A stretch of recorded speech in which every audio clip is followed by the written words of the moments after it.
Okay. Welcome everyone to Àṣà Wa by Tayari.live. Such an honor to be doing this with um every of my team members and all that. So thank you so much for joining us today. This is Àṣà Wa by Tayari.live, and we're going to be having this series of great conversations around bilingual parenting, specifically in Yoruba. And I will be your host for a while, at least for a while. So my name is Busola, and I'm your host. And this podcast or this stream is powered by Tayari.live. So Tayari.live is a language learning platform for African children who need to close the gap of learning their local languages and being abreast, of course, their local language and the heritage language, basically. So some more on that at some point during the stream. You will be getting more information about Tayari.live. Okay, so again, like I said, welcome to Àṣà Wa. What does Àṣà Wa really mean? It means our culture, our heritage, and primarily this is going to be the basis of most of all we'll be doing on this podcast in a very long time. At some point, we're going to be having some guests, some parents who will help us to um, you know we'll have discussions with some parents, put some certain things to perspective, see how some parents are struggling with helping their kids to come up with the local language. Of course, the Ashawa actually targets Yoruba specifically, but we're very open minded. As long as the conversation could touch base on how parents are helping local language their children to learn their heritage languages and all of that. We're definitely going to be having some guests in the long run. So thank you so much again for joining. Please ensure that you subscribe to the channel so you could get notifications for all of the contents that we try. And this is designed actually to really bridge that gap, um, that language gap that most African people have, and particularly African diaspora people who, since probably they moved out of um, their home country. They've just been speaking English, and Yoruba yẹn kò sí ńbẹ̀ mọ́, kò sí ńbẹ̀. And every time the parents try to speak to them, it feels like this is a far cry, right? So subscribe. You can also share the stream and join us also on of course on YouTube. With time we intend on extending the stream to some other platforms like TikTok and the others. So for now, we're streaming simply from YouTube. So I'm also on YouTube currently with a separate device here. So if you can just let us know exactly where you are joining in from, just drop your name, your country, and maybe what local languages do you speak. All right, your name, your country, and the local languages that you speak. I'm still hoping to see more people join the live. Um, so while we're waiting for that, so basically today's session is an opening session, and the entire intent behind this our first meeting today is I just want to share some facts with you that informed this entire live stream, because there are specific things, of course, and these are facts from not just head knowledge facts. They are well researched facts regarding the gaps that um, you know not knowing your local languages create. One of them is that by the third generation, most of the times by third generation the native language has faded off on third generation. Right, so these are basically from facts, and we're going to be having, like I said, people join us at some point. We're having these discussions, would be treating these things and see if we could just draw some wisdom in helping people, close that gap. And like I said, this stream is powered and sponsored by Tayari.live. You want to check out the platform. Like I said, at some point during this stream, I'm going to bring you good information on as to how to join, check the website and get a good grasp of exactly what Tayari.live does. All right. So, like I said, if you're just joining, please drop a comment in the comment section. Let's know exactly where you're joining from. What local language do you speak, basically. So, yeah. So while we're waiting for that, and then I'll be checking the YouTube stream at some point to respond to some of the shout outs that people are giving. But what we're going to do for now is I'm going to move on to the facts that I mentioned for today. Okay. So today, basically, we're just going to be talking, I'll just be taking some of the facts and sharing some of even my own personal experiences on, some of these things. And, like I said, um, um, uh, the issue of third generation or children separating from their root languages is a big concern. It really is a big concern. All right. As much as the universal language around the world right now is English, which is great. Every academic route, most of it, except maybe for some countries that insist that you speak the local languages, but academics is actually taken in English all over the world right now. And because of that demand, even with respect to workplace and every other places where we are valued. Let me not say we look valued. Every other places where we look valued, for some reason that has put us you know at that dead end where we just have to do English and English alone. But again, I think there has to be a very good balance as to this matter of what's it called? This matter of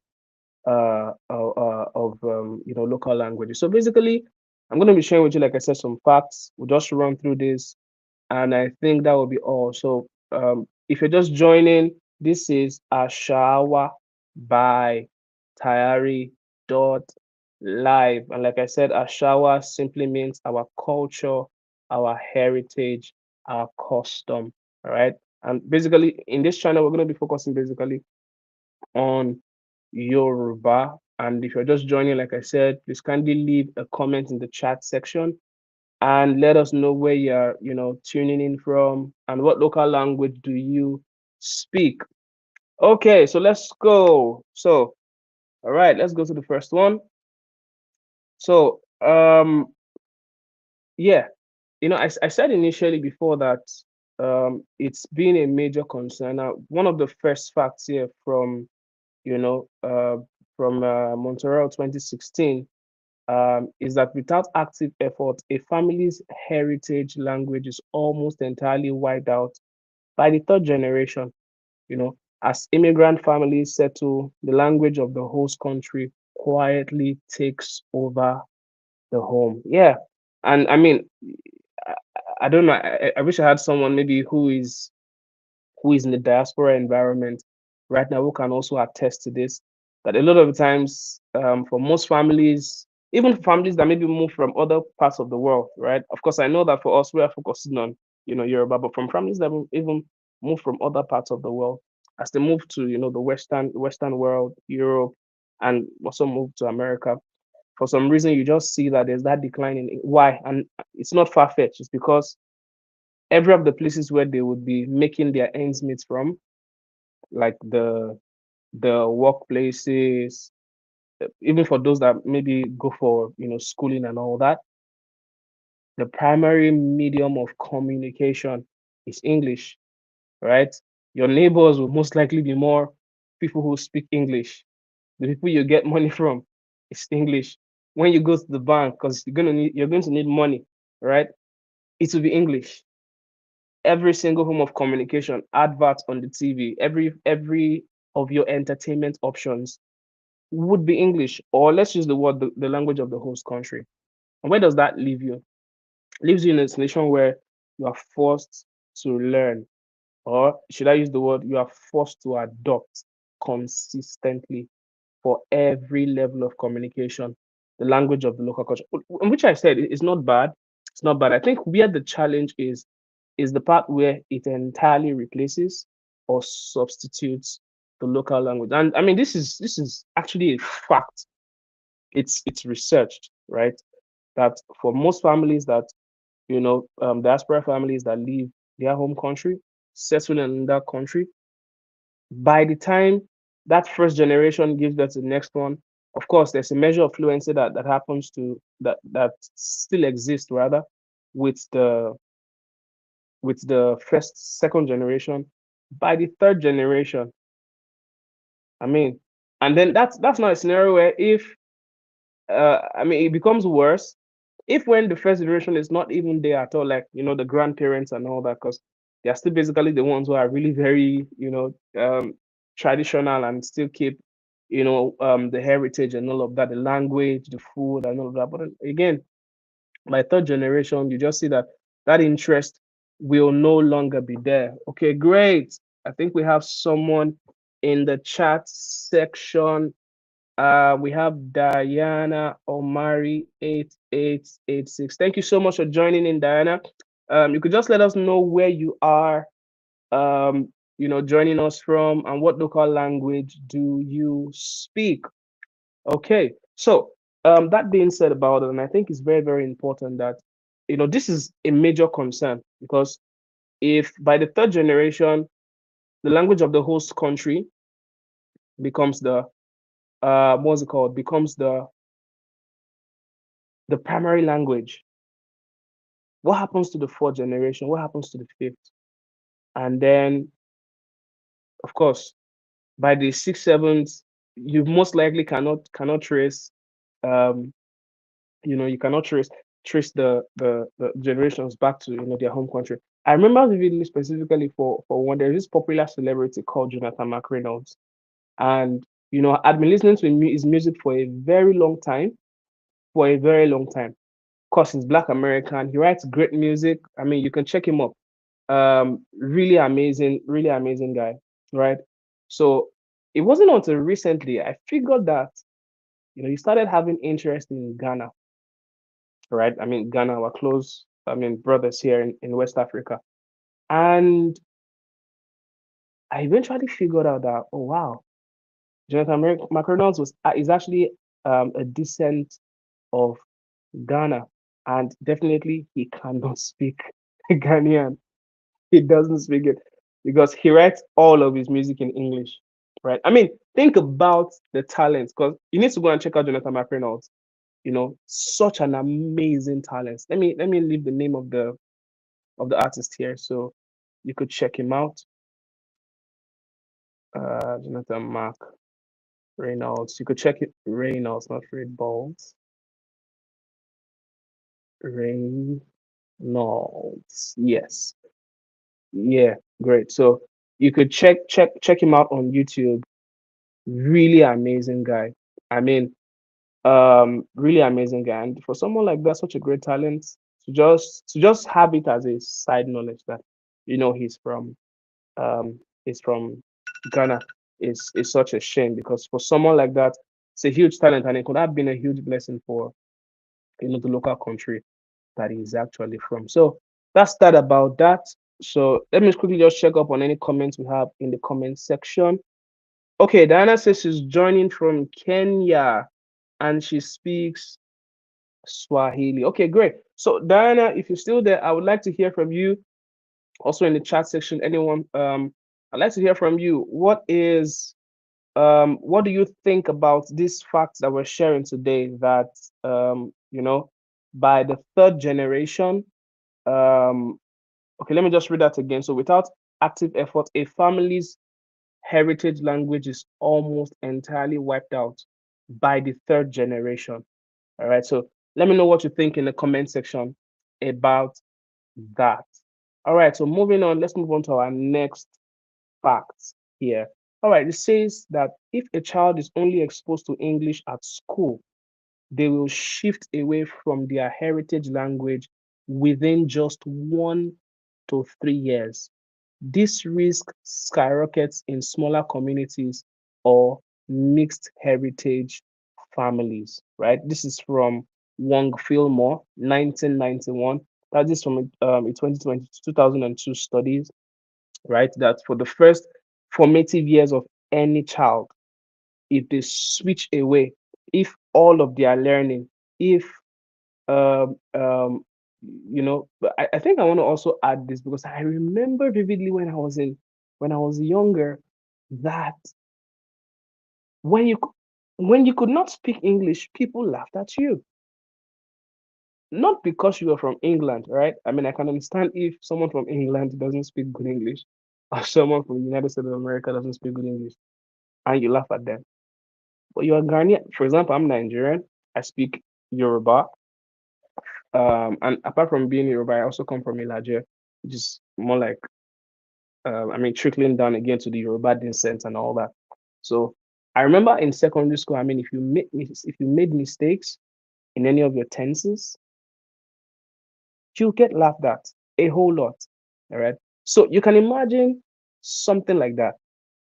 You can imagine something like that, right? You imagine something like that happening for most kids that they know already that if they don't stick to English, they will be laughed at, right?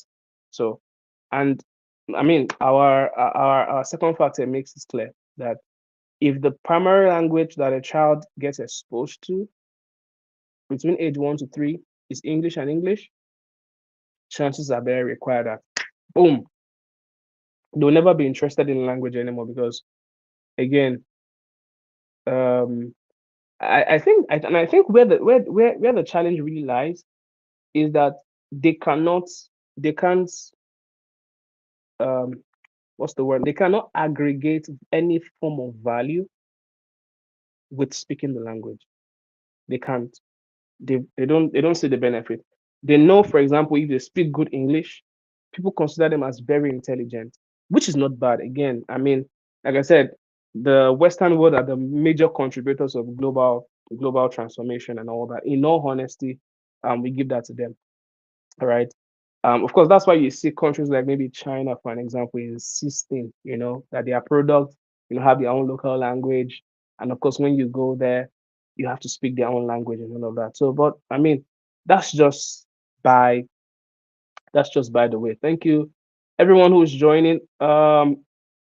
Please, you could just leave a word if you're watching the live. Leave us a word. Let's know exactly where you're joining from. And then from some of these facts that I'm sharing, I would really love to hear your own opinion as well too. All right. This is meant to be an open session. And like I said, at some points, we're going to be having some guests join us, bring perspective to some of these things. I'm just doing all of this as a jump start so that you can have perspective as to exactly why are we doing Àṣà Wa? What exactly is all this supposed to what need is it supposed to meet? So basically, just from some of the research that we have done to help you, gain perspective on exactly where we're coming from. Okay, all right. So let's move to the next one. Now, the next one says that losing a heritage language doesn't just erase words; it damages family bonds. The heaviest toll is the relationship between a child and their grandparent, creating a tragic wall of silence. I think this is very true, right? Even, of course, I'm, this is basically from, Fishman's research. This is basically from Fishman's research in 2013. um like I said, all of these facts are researched. They're not just conjured. But I think everyone, I mean, everyone knows this, even for myself. Okay, before I pass my comment on this, I want to check a comment from Diana. She says, I agree. I see the same thing happening in my own family. If we don't take action, our local African family languages will keep fading with each generation. That, thank you so much, Diana, for that contribution. That is very, and I think the truth is, as much as we can pass that as a comment, the reality is actually in our faces, right? The reality is in our faces. Let me give you an example. This Àṣà Wa right now, if I switch to speaking strictly Yoruba, chances are very high that I will lose you, right? Somehow the audience will shrink. It will shrink for some reason. The audience will shrink, right? So I mean, back to the fact that we have here, that the heaviest, and I think this is true. I don't, as much as I can speak Yoruba, not so fluently, but I mean to a very good degree, right? And I say that because I mean there are some very, we use the word ijinle. Ijinle means, I mean, deeper words. A lot of times when I speak my Yoruba, I still replace some of those words with, with English and all that, as a means to aid my communication. So there are still some very, and there are even some descriptions that are on the surface that I can currently use, which there are more deep words in Yoruba to actually describe those things. But away from that, so I was saying that I actually even remember that for myself, there was a time when I spoke with my I went to my grandma. I did not live in the state where I came from, or where I come from rather. I lived somewhere else in another state, around maybe like some 4 or 5 hours away from where I'm from. I remember the first time that I actually saw my grandma. Now, of course, I use the word saw because I mean that exposure to always go back to our hometown wasn't really there physically. And I remember that, I mean, seeing her, as much as she was my grandma, she felt like a huge stranger. That's the honest truth. Of course, now that I am older, I know someday I'll become a grandpa. I don't think I want that experience for myself, right? Where my grandchild, I would be in front of my grandchild. Of course, now I can speak and only God knows what the global language will be by then, when we're having third generations from us. But again, at least for the last I think for the last century, if that's not an exaggeration, English has really been a widespread language all over the world. So, but I think knowing that I'm going to be a grandpa at some point someday, I don't want to ever see myself being in a position where I'm with my grandchildren and I feel like a stranger to them, you know. And of course, um, I mean, the- people may say this doesn't really matter so much, but I think it does. I think it does. I think it does. Um, because family bond and family heritage, I think it's core to the human existence, right? Coming from a family, being joined to a people, knowing that you are accepted, not even just because of the language that you can speak, but of course we know how cultural identity is mapped proportionally to the local language. But I think um, you know the fact that it is it is touching a core component of our existence, which is family bond, I think is very, very important, because a lot of times people who can speak your language, you feel closer to them. And those who cannot, even when they are not your biological parents, but someone can speak your local language or what you can understand, it immediately sparks a bond, right? And of course, you know, the other way around, once you begin to notice that that flow of communication is not there, it just automatically creates a gap. And I think this is a major issue. I mean, amongst all of the ones that I've said about, separating from, separating from the local language and all of that, I think this is a major problem, right? That it weakens the bond. Once the once you lose, once our children lose their heritage language, it will take a whole lot of mental reformation and some transformation to get them to be able to identify themselves with their grandparents or their family, as the case might be. All right. So, and I think this is a huge problem. I think at some point, I mean, we're going to be bringing this up so that we can have, people actually testify to how real this problem is. That it creates a huge gap between, children and their grandparent. Uh, um, you know. So before I proceed, I would still want to hear from you. from the comment section. Please confirm that you can, of course, still hear us clearly from this side of the studio.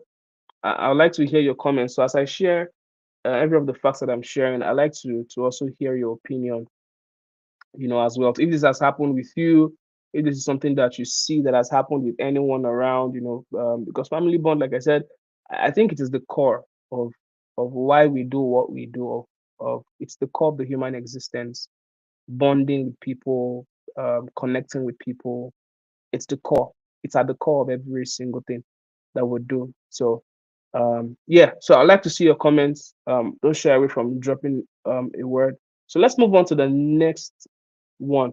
All right. So before I move on, just for the sake of people who are joining us, um, you know, I want to say again that this broadcast is sponsored by Tayari.live. Tayari.live is a language learning platform. You could check them out. Like I said, at the end of this stream, I'm going to be bringing a bit more information as to how you could link up and you know check the website, look at what they do, gamified experiences, amazing website, amazing stuff, basically. So yeah, just to acknowledge our sponsors again one more time. All right, so the next one we have here says that kids who speak their family's language report feeling feelings deeply connected to their grandparents. They talk more often, they share more often, and feel a fierce sense of belonging to their roots. I think that last statement is very important. I'll say it one more time. Kids who let me quote this. So this is from Tonnenbaum and Howie 2002 from the Bilingual Bridge. That's where we got this from. That kids who speak their family's language report feeling deeply connected to their grandparents. Forgive my previous choice of words. They report feeling deeply connected to their grandparents. They talk more often, share more laughs, and feel a fierce sense of belonging to their earth. And I think it's a no-brainer because at the root of this, it's really about communication, right? If my tool of communication is not foreign to you, you will feel connected to me. Of course, there are other things now that would definitely has to aggregate to make sure that the interest is there and all that. But I think speaking at a higher level, or speaking at a more, broad perspective, if you being able to speak a local language will definitely make you feel very, very much connected. Of course, the this research actually points out the grandma to the child relationship, but I think even to anyone, I said it initially that there are even times when people are not necessarily your blood related, family, but they can speak particularly your local language. And I'm not sure if this happens with speaking English. I think it happens. It's more idiosyncratic to your local language, right? You have someone who can speak your local language. My goodness, on the fly. You're not even going to check their character first of all, which I hope that does not shoot you in the long run. All right. You don't even go check their character at first. You just feel connected straight away because they can speak your local language. All right. So I think this is true because it makes you traceable. Traceable. And I think belonging, feeling loved, bonding, all of these vocabularies, they are the core of what what's the word now, what flourishes the emotions of every man, right? Every one of us, we want to feel belonged, we want to feel loved. You understand? I have, I don't know if this has ever happened to me though, staying with people who speak a local language that I did not understand, but I can already imagine how conservative and melancholy I would be in such an environment because again, um, what is supposed to sponsor the conversation? I don't know it, so I don't feel like I belong to that environment. And I think for every young person for every child whom excitement is like a priority for them, they would always want to look for a quick way to live to live such environment. Of course, this is the reason why we're having more children when they're around their grandparents, sinking into their devices because their favorite cartoons, their favorite games, their favorite, maybe even their best friends, you know, they're all speaking English and not the local language. So, yeah. So that being said about that, again, just to put a bit of perspective to why I'm doing this today, is this is the first episode, forgive me, first episode of Àṣà Wa that we are having on Tayari.live Yoruba, and we're going to be having much more. So I'm sharing all of these facts to help you understand exactly what problems we are out to solving, what problems, what kind of conversations we are out. I know some of these conversations exist in pockets or places, but I think it's not getting as much visibility as it should, because a time will come, if we are not careful, a time will come where, if this is not handled mainstream, most African languages will be gone. It will be gone. And of course, I know that there are more high, there are more low level reasons for that, right? Because I know that to a large extent, it's not really a matter of language. I think it's really more of a matter of value, right? Because if if the value that everyone going to Western nations, if the value that they are going there to get existed in their own home countries, they probably would never had any reason to travel, right?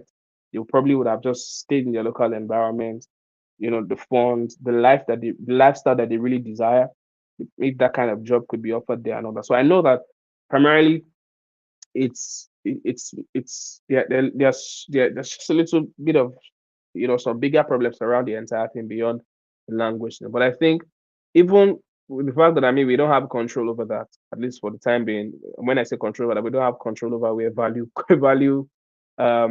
comes from all over the world, right? And of course, I think it's even the nature of man to always explore places and all that. So, but this is the one that we can address, that while we are moving to those different locations to better our lifestyle, to explore more opportunities, work in cross-functional teams, meet amazing people who are not just of our own cultural background, we also keep in mind that we don't lose our cultural identity. It's very imperative. All right, so that's basically to share that. So let's go for the next fact that we have here. All right, so this one says this. It says, think of language as the root system. When the language is lost, participation in cultural rituals drop fast, very fast. But kids who keep their language develop fierce cultural pride and higher self-esteem. Now, this is from Alba 2002, from an Harvard Wesley Chronicle research, um, right? So I think this has, again, you may just feel like, but so like just repeating stuff over and over again. Yes, it's deliberate, because repetition is what strengthens memory. It's deliberate, right? It's deliberate. These are existing gaps that, don't get enough visibility. So I think the more we talk about them, creates a bit of consciousness in, people all around. You understand? So, and I agree with this particular fact too, that, language is the root system. Language is the root system. There are many things right now that there are many things, you know. as I was just thinking about this, I just remembered, um, I didn't grow up with uh I'm trying to think of some of these modern ways of playing right now, playing console games, or what's that again? It's something that's in my mind, but I can't really remember right now. I grew up with games that encourage you to speak the local language. We had something called Tenten that we used to do. We had Suwe, we had I call on, you know, and of course the environments that we lived in, every child who had to play that game, right, knew the language. So Of course, some of those games you consider them as rituals because a day couldn't go by without us actually playing those games. They were like rituals. If it never happened in the environment, maybe something had gone wrong. All right. So they were, and I know that there are, of course, there are other family rituals, culture, festivals, and all of those things that happens for different cultures. You know, and largely the degree of acceptance that every child will have to those rituals and the degree of interest they will show in those rituals is largely dependent on their ability to speak the local language. Yes. I understand, of course, as they grow old, they may have other priorities right now because their interests are now maybe developed in more of, animations and all of that. Just animations alone. But I think, like I said, it's very, very imperative that, you know, the extent of energy that you see a child pump into any family tradition will largely depend on, you know, how well they can speak the language that that ritual or that family culture is done with, basically. So yeah. I'd still like to hear you in the comment section. Please feel free to drop your comments. Let me know what you think about some of these things. If you agree, if you don't agree, again, this is a very open floor. We're really open to hear, from you, to know what you think about all of this. Again, if you're just joining, this is Tayari.live Yoruba, and this is called Àṣà Wa, meaning our culture, our heritage, and our tradition. And this is targeted towards specifically Yoruba, the Yoruba community, the global Yoruba community. Okay, so let's continue. So this one says that um, it says the number one predictor of a child keeping their language is their parents' positive attitude. When you heal your language insecurities as a parent and speak with pride, they will do. And I think that's a no-brainer because every child learns everything from their parents. Whatever they see their parents are proud of, I think they want to be a part of it. Not that I think, I actually know, right? Because I remember times where I actually murdered my own local language because my parents were very insistent. Even in the house that when I lived with my parents, that was the only thing that we spoke. We never even spoke the general Yoruba. We spoke Ko Ilaje. We never spoke Yoruba. We rarely did. Of course, because of the other neighbors that we lived with and all that. But my parents are very insistent. So there were times when I see her, with her friends, and they are, speaking there. I want to, I also want to show that I know one or two things and all that. So it's true. It's true because one of the things I think this largely stems from the fact that children love the acceptance from their parents. Although I want to be careful to use the word acceptance because I don't want to make it look like you know because your child does not speak the local language doesn't mean you don't accept them and all that. No, that's not what we're saying. We're not asking that you know emotional games be played, but we're saying the child loves to do the child will always directly or indirectly pick from what the parent does consistently. All right. I'm sorry, I did not highlight the source of this one. So this is from GVSU Heritage Language Study. It's a therapist informed literature, that says that, the positive attitude of the parents towards the local language also determines the interest of the child. So the biggest factor in their language success is the parent. And I think this is true. I think this is true. I want to hear from you from the comment section. Please leave a word for any of these facts that we're sharing today about bilingual, parenting and learning local languages of one's heritage, basically. So yeah, let me not spend too much time on this because some of these things we've already said, But I think the most important pick from this fact is if the child sees consistent um, interest Okay. Yeah. I see a comment here from Diana Omari. She says, I loved the idea of playing games in your local language. Yeah, yeah. You end up having fun as you learn. That's true. Truth is that the learning even happens very subtly, because I know many of the Yoruba words I know today, it wasn't as though I sat down to learn them per se. It was just out of the regular everyday conversation, everyday convo with some of my peers when I was younger, and all of that, basically. So yeah, it's true. Thank you, Diana, for that comment. I think it should be framed. I think that comment should be framed. It's true. And as we play games in our local languages, they end up, you know, becoming they end up sticking, and we're learning in a very fun environment.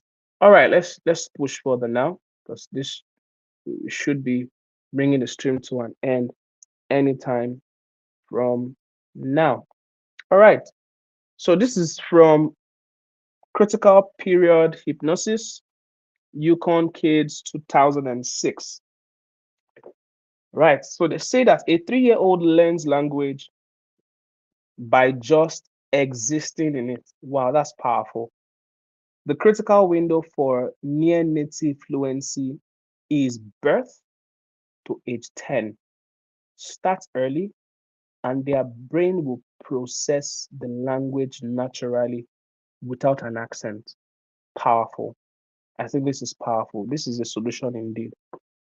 This is a solution. And I'm seeing this repetition of this window between, uh, you know, um, birth to 10. One thing I really like about what this fact points to is that it says that, um, it says that a 3-year-old learns language just by existing in it. I think that is powerful. Meaning, just create that environment where a repetition of that language exists, and then, because the brain is definitely wired for learning, right? It's automatically wired for learning. That's why, of course, children pick stuff that we did not even sit them down to learn, right? So the brain is wired to learn to a large extent. I remember, visiting a friend of mine who had a son one time, and then the boy was just maybe around 2 years old or so. And I can't remember exactly what happened, but a kind gesture happened, and then the boy went, Esheo, very young boy, 2 years old. I was surprised, like, what? How did it happen? You know? And of course, the parents were are very deliberate people. They deliberately speak Yoruba. And if you actually hear both of the parents, they speak very good English. But they are very deliberate about, speaking the local language around the child every single time. And then natively, the child just knew that for an event like this is the local language that you know, fits this particular event. I mean, I want to believe that they must have said that over and over and over and again. So, of course, when the subconsciousness of the child could map that this setting here right now looks like what has happened with my parents, he just said the show and all that. Really, for me, that was surprising, right? It was really surprising. It was really surprising. So I think it's true that if we can create that environment, the music, the everyday language when they're at home. Of course, I know that everyone sends their kids to school to learn English, and all of their subjects are taught in English, right? So the only place where they have the opportunity to constantly interact with the local language when they are not, okay, yes, it's in the family, it's in the home, right? So if the English they hear in school is still what they are hearing at home, of course, it already that already tells you the direction of, their language interest in the long run. So I think every parent needs to keep this to heart, right? So create that environment. It says that they learn just by existing in it, just existing in that environment. So I think it's very, very imperative. I still want to hear some of your opinions in the comment section. Please do well to leave us a comment. Let's know exactly what you think about all of these things that we are sharing. My name is Busola. If you're just joining the stream, and this is Àṣà Wa. Àṣà Wa means our heritage, our culture, our tradition, and it is sponsored by Tayari.live. All right, so let's proceed to the next one. I think this may be the second to the last. All right, so this one says, and this is from a Montessori contextual learning from UNESCO multilingual principles. Forgive me. Now it says that kids do not need boring grammar drills. Using your language during daily routine, cooking jollof rice, playing games, celebrating festival, locks the language into their memory for better than formal lessons. And I think it is true. I mean, that Diana already said that in the comment section, and I also want to hear from you too as well to what you think about this. I mean, I personally would have really loved to hear people's personal stories on this matter of informal learning and having the language to stick. But I think it's true. So as much as we know this to be true, um, you know, our source from UNESCO, validates this to us again that there's no better way to have children learn the language. You have to put that in formal environment there where the pressure of learning and impressing is taken away from them, and they don't feel like they have to do anything, extra and all that. All right. So I think this makes sense. If you have anything to say about this in the comment section, I would really, really love to hear from you. All right, let's proceed as we are ramping this up in another 3 minutes. All right. So this one says you don't need hours of practice, just 10 minutes a day of reading aloud in your heritage language builds massive vocabulary, consistency, beats intensity every single time. And I think this is true. This is actually a principle of learning anything, principle of developing habits that it's better you're consistent than intense. So yeah, I think this is true. But let's see. This is cited from spaced repetition literature from crushing input hypnosis. So yeah, it's true. I actually believe it because I've also put this in practice personally, right? Just repeating something every day, not for a huge volume, you know, of time, but just 10, 20 minutes. In, I think even tracking the time is not really necessary. It really is just about knowing that every single day in the house, apart from because our children, of course, if your children is of the school age right now, spends literally 8 to 9, yeah, 6 to 8 hours in school, right?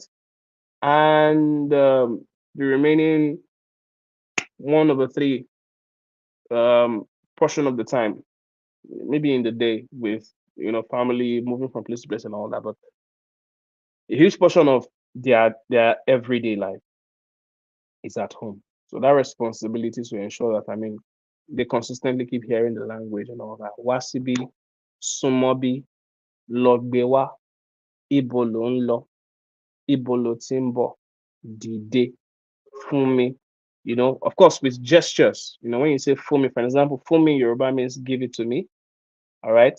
Maybe your child you want your child to do something for you in the kitchen. You say, Bami lo she, meaning go help me get this done.